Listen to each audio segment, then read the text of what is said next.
Welcome to the No Name Brand Podcast. My name is Sashka Hanarappel, actress, singer, dancer, turned brand marketing, sales, and advertising strategist who brands your soul.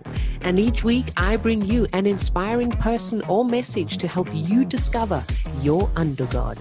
Turn up your leadership notches, challenge the status quo, because you're fast and furious with a powerful message to share with the world. Thank you for taking time out with me today, and without further ado, let's get our creative and wisdom juices flowing. Well, howdy doody there, folks. You're back for another awesome episode on the No Name Brand Podcast, where we talk all about dropping the entrepreneur mask and get to know the souls behind the brands. And today is no exception. Our next guest is a multi-passion-proneur. And I use that double word very lightly because, as you know, I don't like to combine words. But in this case, this is a passionpreneur who has not only one vocation, but three. She describes herself as a goddess of labor, aka a mama who's given birth to three gorgeous children. She's a pregnancy coach, business mentor, and a writer and a speaker. Her desire is that she wants people to understand their own limitless potential. She wants them to understand that faith plus action really does equal miracles, and that you have the capacity to create and allow those on a daily basis. Please help me in welcoming our next guest, the goddess of labor, SUZY Ashworth. Welcome, Suzy! I kind of feel like I needed to give myself a fanfare after that amazing introduction.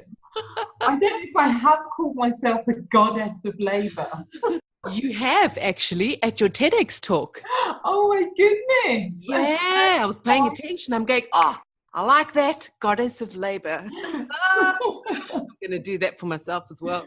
Bloody awesome. It's so good to have you on the show today and to meet you. And it'll be soon in real life as well. So now it's just virtual. So tell us where you are in the world today. And in a quick nutshell, a little bit about yourself before we kick off our gorgeous time together. Yeah, so I am based in Kent in the UK. I moved out of the big smoke about a year and a half ago. And I love it. I'm in the countryside and I'm here with my three kids, my stepson, my husband, the dog. It's a very, very busy household. Yeah, I'm lucky enough to have my two main businesses all online, so I get to speak to amazing women all day, every day, and life is pretty great, actually. It's good. Oh man, I love it. I have hair envy. Suzy's got these gorgeous red. I'm like, oh God, it looks good, luscious. Thank you. So you've been featured in quite a few places like Huffington Post, BBC London, The Observer, The Independent, The Guardian, and more. Were these features to do with what you're practicing now, the mindset and marketing mentorship, or more the world's first hypnobirthing video program? And tell us how you got featured in these places. So most of those were all related to hypnobirthing and birth. Mm-hmm. And honestly, it was very intentional. So when I launched the Calm Birth School, at the time I was working with a business partner and we wanted to make just a massive splash. And because nobody was doing what we were doing in the format that we were doing it online, it was pretty easy actually to go out there and say, this is what we're doing, or this is our opinion on this, and this is our opinion on that. And people were interested because 4 years ago, I mean, so much has changed since we launched in fact, it was 2014, so 3 years ago, coming into 4.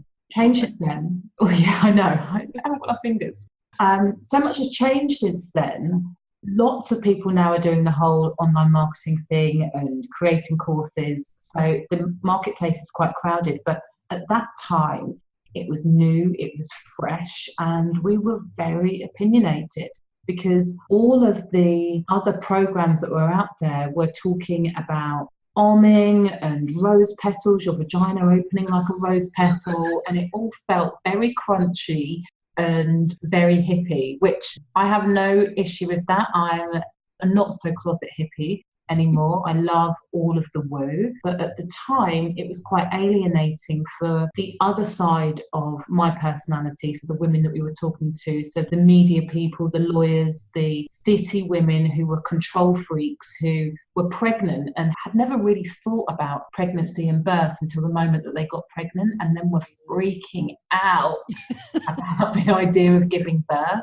We wanted to talk to those people, and so there was a real great opportunity to just speak from the heart and talk in language that we were used to talking in, and be very straight talking and just say, this isn't mumbo jumbo, this is science, and actually the more you let go, the easier it will be, and I can teach you how to do that. So it was great. So that's why we were able to get that publicity, because people weren't talking about that subject matter in that way at that time. That's amazing. And birthing schools and hypnobirthing now, when you see the market now, has it become overcrowded, or is it just kind of a little bit saturated? I think that's a very interesting question. In my world, it feels very crowded, but that is my world. And I always compare questions like that to the whole idea of Brexit and Trump. And in the world that we're in and on our Facebook pages, everybody's talking about it. Everybody's talking about baby wearing. Everybody's talking about water birth. Everybody's talking about hypnobirthing. But our world is actually quite a narrow lens. The rest of the world is still, they're doing their own thing, and actually it's quite different to the alternative. So whilst hypnobirthing, there are more celebrities and mainstream people talking about it, which is always means that you're riding the crest of a wave. There's still a huge amount of education to go around, actually, around the fact that birth is normal, is natural. It doesn't have to be the most painful thing in the world. And as women, we have the right to choose and be in control of how we birth, in exactly the same way as we have the right and choice to choose how we show up in the world as women, as mothers, as sisters, as aunties, as business owners. Exactly. The messages are often quite parallel for me. You're quite a sucker for triumph and bravery that wins over adversity. Yeah, I love that. Where have you been most brave and triumphed over adversity in your own life, and that you kind of brag about? Oh, that I brag about. You know, if we're allowing our egos to come out and go, oh, let me play. It's really interesting. I think that I don't tend to brag about the tough times, not because I'm ashamed of them, or not because I think that there's anything wrong with that, but mainly because I'm quite intentionally in the present moment and looking forward to the future. So whilst I have a great amount of appreciation of where I've come from, and so I think probably the most defining story of my life is the fact that I was fostered from the age of 3 months old, and then my foster parents both passed away. My mum passed away when I was 19, and then my dad at 22. And the lessons about life that they taught me, and what it really meant to me to lose them relatively early on in my life, have absolutely shaped the way that I show up for my clients, and the desires and intentions that I have for them as women first and foremost, and then business owners and people who want to make an impact on the world. It all feeds in from just being around such amazing people who perhaps didn't realise that they were amazing and didn't appreciate the impact that they were having on my life. And then I think didn't appreciate that they had choices and that they could do anything that they desired. I don't think they realised that. And so it is my vision, what drives me is to really show people that they have choices. All of the time, we are in control of our destiny, and we can step into who it is that we desire to be at any moment, at the click of a finger. We just have to make that choice. That all comes from them. I love that. I was just speaking to a friend today, and I realized for myself that I don't take the time to celebrate those moments of triumph. Yes. Because I'm always on to the next thing, because I'm always go. And she was like, just acknowledge the success, the triumph that you had. And I'm like, oh, never thought about that. Yeah. I might just do that. For me, that's a really big thing. And the way that I start every coaching call with a client is to ask them, what are your wins? And the reason that that is important, and the reason that I want people to lean into it and revel in it and feel excited and feel the joy that comes of saying, yeah, I did that, is because I think this comes from Wayne Dyer, but he said, and I've really taken it to heart, that what we focus on expands. So if you achieve these amazing things and you're like, on to the next thing, you're straight back in the struggle again. Yeah. You're straight back in the, right, what's the solution? Where am I going to find the solution? Whereas if you can be like, God, yeah, that feels good. That's amazing. I love that. I booked that person. I wrote that post, and all of the feelings that come with that satisfaction, you create the space to enjoy more of those feelings. So true. Yeah. It's so true. It's amazing. I'm just going, go, go, go, go. And it's so exciting and so passionate. Me personally, I don't like using the word don't so often, but I don't relax going to a spa or for massages or something. That's just, for me, it's like, oh, that's nice. But for me, it's like, I need to stop and acknowledge it. And this is pretty cool. It's good that you mentioned that. When you look at your kids, when you're chatting and playing and having your fun with them, what is it that you most wish for them? Are they your why, or do you have a different why? Or is there actually a why? Do you have a why? So it makes me feel emotional just thinking about that question. Oh. When I look at my kids, my desire for them is to know that they are enough. Oh, goosebumps. That they are fully, fully capable, and they can achieve anything that they desire if they really put the intention behind it. And yeah, I want them to know that their strength, their beauty, everything comes from the inside out. Yeah. And that's probably one of the most important things. I've got 2 girls, and particularly for the girls, I want them to know that it comes from the inside out. And I'm very fortunate to have 3 beautiful looking children, and I can't help but be like, oh, you're so gorgeous, you're so cute, you're this, you're that, and everyone's always I'm with you. And I'm like, I just don't want them to think that that's what it's about. Yeah. I will never not say it. I can't say it. I will always say it, but I don't want them to think that that's what it's about. I want them to know that their strength, their wisdom, their heart, it all comes from the inside. And I think that if we can really get that message across, then that will set them up for success in the future. And they are 100% a part of my why, and for sure it's the reason that I set up my business, because prior to the life that I lead now, I worked in media. I worked for the Guardian newspaper, and as soon as I got pregnant with Caesar, I knew that I needed to do something with more meaning. And shortly after his birth, I ended up cycling from London to Amsterdam in about 48 hours. That was the mission. And what kept me going was just the idea of him ever looking back at me and saying, Mummy, I can't do this because, and me saying, are you joking? Do you know what I was doing when you were 7 months old? Like, you can do anything.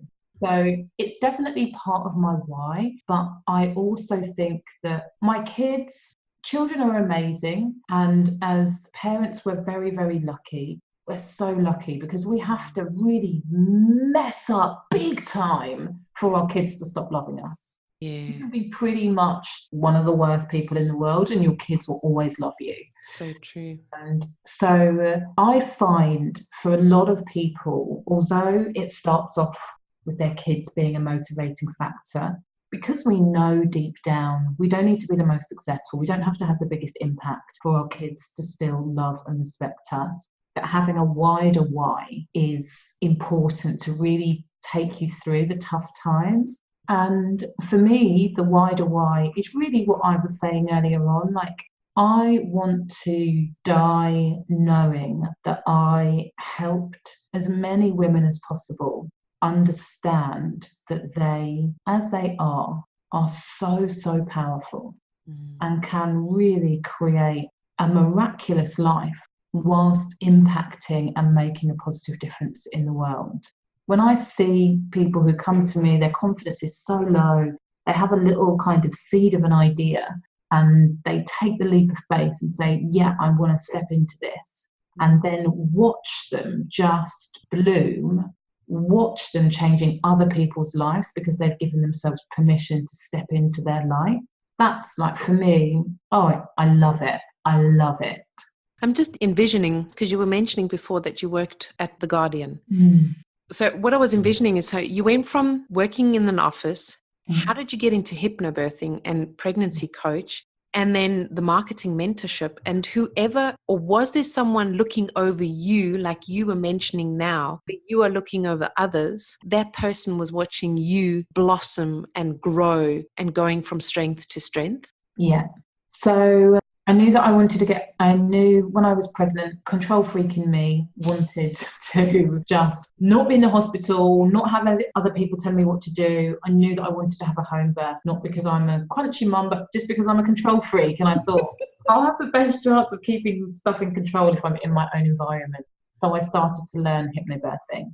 Wow. So that was my first introduction, and I had an amazing birth with Caesar at home in the water, and it was great. Had a year off and then went back to work, and within 3 months I was pregnant again. And so I kind of did my thing, and I knew that with Coco on my maternity leave, it would be a good time to just test the waters with things. So I decided I would retrain as a hypnotherapist, psychotherapist, and a hypnobirthing instructor. Cool. And the original plan was to help people with anxiety and depression, because everybody that I'd spoken to had said, you're never going to make any money with hypnobirthing. Birth isn't where it's at. So I was like, okay, I'm going to do this. It's going to be great. And I started, and I was pretty crap.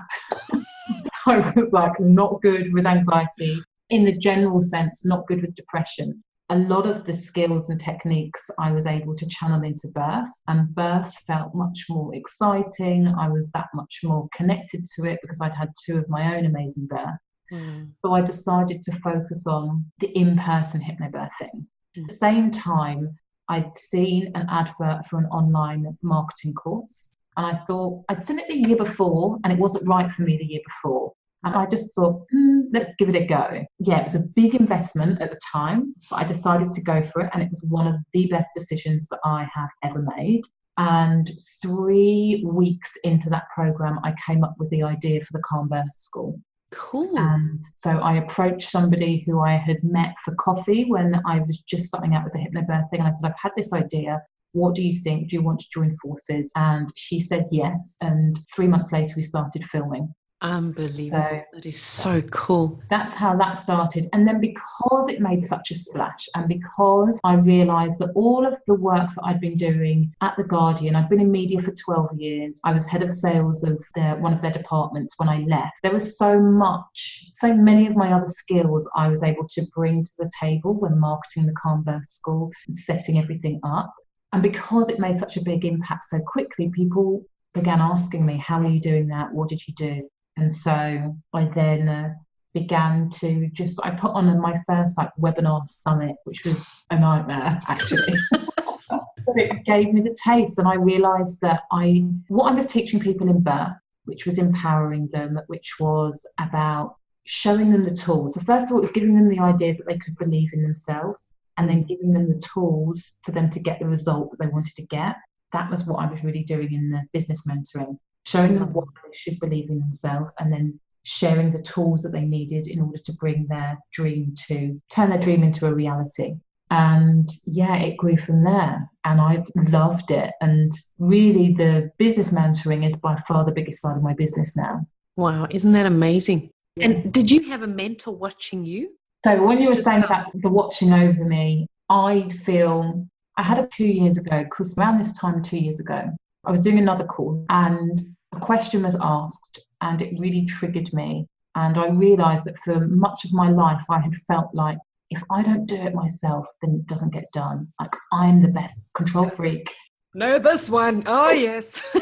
And I had this sudden epiphany that I was completely and utterly fully supported. And so whilst I did have business mentors, I've had lots of business mentors. I mean, I've spent it's not been a ridiculous amount. It's been a high amount, but that's really paid off in where my business is today. But in terms of having someone looking over me, I just feel my parents' presence all the time. Oh, yeah. I love that. Where's the brand Suzy Ashworth moving towards now? World domination! All right. It's a cool world domination. In your sphere that you were talking about earlier, so just this world, or which world? Oh, in the wider world. So this year I launched a program called the Limitless Life Experience. And I say that's how I've evolved really over the last 18 months. So before I was very much tactics, marketing tactics, because I geek out over all of that stuff. I really, really love it. Me too. What I found was some people would win and some people wouldn't win. Underneath that was the faith part of the faith plus action and the self-belief and the personal development and the really knowing who you are and looking at the ideas, the thoughts, the feelings that were preventing people from stepping up and sharing their true message. So I had this idea and created this program, which I knew that I was going to be sharing more mindset stuff in a deeper, more powerful way than I'd ever done before, but I didn't realize how it was going to translate. And we're literally just finishing the last adventure. It's an experience and it's full of adventures. We're finishing the last adventure next week, and it has been the most amazing, just transformative experience for my clients. So I had 52 women sign up, which was amazing. And me to facilitate that, it's just been crazy. So for me, the focus is on really building the Limitless Life Experience with my in-person events and the online program, and just allowing that mindset and personal development. The more you can lock into who you are and love that, the easier things flow for the business. Yeah. And so that's where we're moving to, just a bigger celebration of what it means to create a limitless life and be limitless. I love that. I love that. I have something up on my wall and it says it's more about money, but it's in general, and money allows me to be limitless. And my image that I always have in front of me, whenever I read that, I think Will Smith. I love everything Will Smith. Yeah. He's the epitome of everything. And he's limitless. He's funny. He laughs. He's caring. He's deep. He's wise. And just that whole limitless experience that you're talking about as well. It's there for everyone. Yeah. It's there for everyone. So the world domination, I like that. Sounds like a plan. So what is your take on, because you touched on it now, the self-belief. So what is your take on believing and believing in yourself? Because this word believe, I feel, is often underrated. I'm glad that it's not overused. Authenticity is overused. So I'm glad that that word isn't overused. And whenever you say believe, everyone's like, R. Kelly, I believe I can fly. And it's like, no. But can you really believe that you can fly? Or you just, So this is interesting for me because I do talk a lot about belief and obviously self-belief. However, for me, there is a difference between believing and knowing. And believing, I believe in this, I believe in that. For me, there is still an element of doubt. And when it comes to manifesting your desires and really calling crazy things into your reality, you have to drop the belief and you have to know. And when you know rather than believe, there is just a different energy around you personally. There's a different energy around the actions that you take. And most importantly, there's a different energy in who you are being. There is no, it's almost like when you talk about I believe this, it can almost be a little bit apologetic and almost be a little bit like, you might believe that, but I believe this. And when you step into just fully knowing that this is me and this is what I'm achieving, and this is what the plan is for 2018, and it's happening, it's already done. It just is a different. Huge. Goosebumps from head to toe. I say that as well. That's really cool. It's like often when I see people I'm not even going to get into that because everyone has their own thing, but when someone has a tattoo and it says believe or something like that, and it's so true. It's like saying, I'm going to try this. Yeah. It's like, no, you just do it. Yeah. And I always have a saying, it's done is better than perfect. Yeah. Just get it done. Yeah. Even though we're perfectionist and in control, just get it done. Yeah. Absolutely love that. Ooh, we're going to have to tweet that one. So we're nearing the end. It just goes so fast. I have another 3 questions. I actually have more, but I personally am not a fan of this particular question, but I would really love to hear your take on it. I think Prince Aya, whatever, however you mentioned, he asked it as well. I caught myself actually answering it and I was like, oh, I actually like my answer.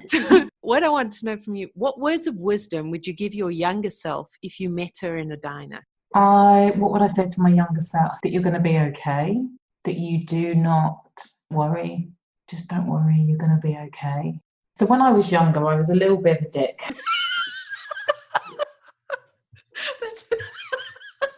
To put it bluntly. And I think it was that need to prove, whether it was don't mess with me or I'm as good as you, and I would just say, just drop that, you're enough, and you're going on to great things. So enjoy the ride. Love it.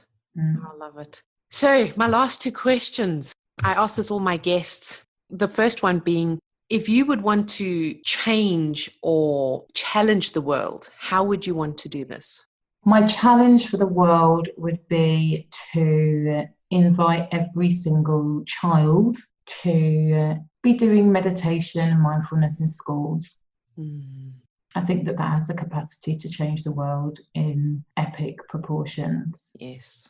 It's interesting because we see so much pain and so much horror. But my belief is that actually the world is a pretty awesome place with so many amazing, beautiful people. And so I suppose my other challenge would be to just maybe stop watching the news.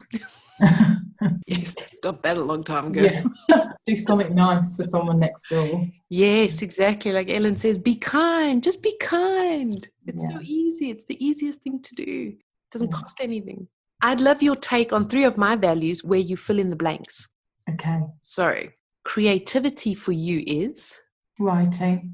Oh, that's nice. I like that. Passion for you is? Travel. You'll have to come visit us in Austria. Wisdom for you is? Knowing what you can control and letting go of what you can't. Was that a big lesson for you? Yeah, for sure. Thank you so much for being with us here today, sharing about belief, sharing about the transition from where you've come from, what you would have told your younger self. It's all going to be all right. Every little thing's going to be all right. Don't worry. Our listeners, thank you so much for being with us here today. And you can find out more about Suzy in the show notes. What I'd also like to include in there is about the course that she's doing now. I think it's the Limitless Self as well. The Limitless Life Experience. Yep. And a case study that she also wrote a blog post on. Was it in relation to this as well, or was it the Calm Birth School that you did the case study with? On the launch? Yeah. Yeah, that was the Limitless Life Experience. Yeah, awesome. It's a great, great blog post. Very genuine, down to earth, humble, really exposes a lot of things. Just saying it like it is, just like Suzy is, just this is how it is. And you'll find out more about her, where to find her on social media, where you can find her online on a website, her courses, her favorite book, her favorite quote, and you can find all of that. And thank you so much for being with us here today, Suzy. It's been amazing. Thank you so much for having me. Thank you. Thank you. And I look forward to meeting you too in real life. It'd be awesome. Yay. Take care. Have a nice day. Bye-bye. Bye. Dang, that was just supercalifragilisticexpialidocious. I enjoyed having you on board, and please do me and you a favor. Head on over to iTunes, SoundCloud, or Stitcher. Click subscribe, and a super bonus, leave your review and you stand a chance of being announced and advertised on the show. I'm always striving to ensure that your brand is uplifted and empowered. Remember, done is better than perfect. So be sure to subscribe, leave a review, and send in your feedback too. You're the absolute best. Keep rocking.